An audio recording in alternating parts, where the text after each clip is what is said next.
আমি বাংলাদেশের সরকার। নরসিংদীর শিবপুর উপজেলার ঘাসিরদিয়া গ্রামের বাসিন্দা আবু সিদ্দিক ভুইয়া ও মানসুরা বেগমের ছেলে হাবিবুল্লাহ এইচএসসির গণ্ডি পার হওয়ার পরেই স্বপ্ন জাগে ইউরোপ যাওয়ার। পরে পাশের ব্রাহ্মণদী গ্রামের ফারুকের সঙ্গে 15 লাখ টাকার বিনিময়ে তাকে ইতালি নিয়ে যাওয়ার কথা হয়। পরে 2024 সালের ডিসেম্বরে দালাল ফারুকের মাধ্যমে ঢাকার শফিক নামে আরেক দালাল হাবিবুল্লাহকে ওমরা ভিসায় সৌদি আরব নিয়ে যান। আসসালামু আলাইকুম। সেখানে 2 মাস অবস্থান করিয়ে তুরস্ক হয়ে রাশিয়ায় নিয়ে তাকে 20 লাখ টাকায় সুলতান নামে আরেক দালালের কাছে বিক্রি করে দেন। পরে সুলতান রাশিয়ান ভাষায় লেখা এক চুক্তিপত্রে তাকে স্বাক্ষর করিয়ে সেনাবাহিনীর ক্যাম্পে নিয়ে ইউক্রেন যুদ্ধের জন্য ট্রেনিং প্রদান করে। গেল 27 মার্চ রাশিয়ান বাহিনীর 45 জন সদস্যের সঙ্গে ইউক্রেনের একটি যুদ্ধে অংশ নেন তিনি।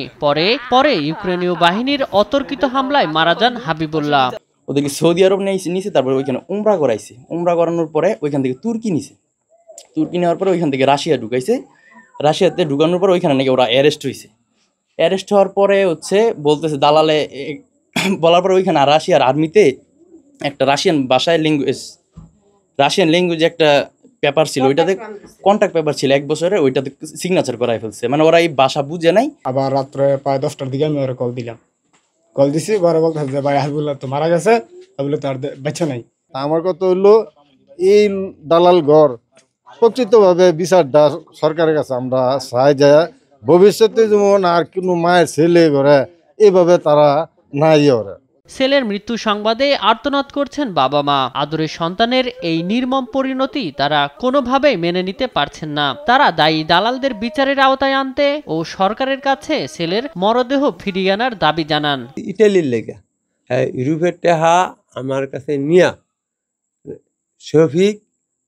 শফিকের মেন কে হলো সবকিছু শফিকের চল্লাপাল্লা পাইয়া এবং শফিকে আমাদেরকে আমার লগে দেখা না করাইয়া মানি এই শফিকের পরামর্শ না পাওয়া আমার ছেলেটাকে নিয়ে বিক্রি করছে।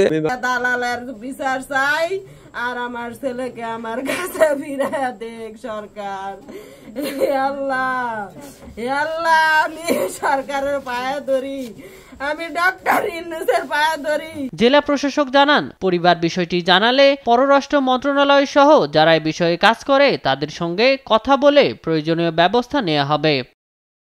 ওই পরিবারের পক্ষ থেকে তার ডিটেইলস যদি দেওয়া হয় তাহলে পরবর্তীতে আমরা সেই যে এজেন্সির মাধ্যমে গেছিল সেই এজেন্সির বিরুদ্ধে যদি আইনগত ব্যবস্থা নেওয়ার প্রক্রিয়া থাকে সেটা নেওয়া এবং তার লাশ ফেরত আনার যদি সরকারিভাবে মানে পসিবল হয় সেই ক্ষেত্রে ফরেন মিনিস্ট্রি তো এটা কাজটা করে এবং এমবাসির মাধ্যমে আমরা যোগাযোগ করবো। দালালদের আইনের আওতায় এনে দৃষ্টান্তমূলক শাস্তির দাবি জানিয়েছে এলাকাবাসী।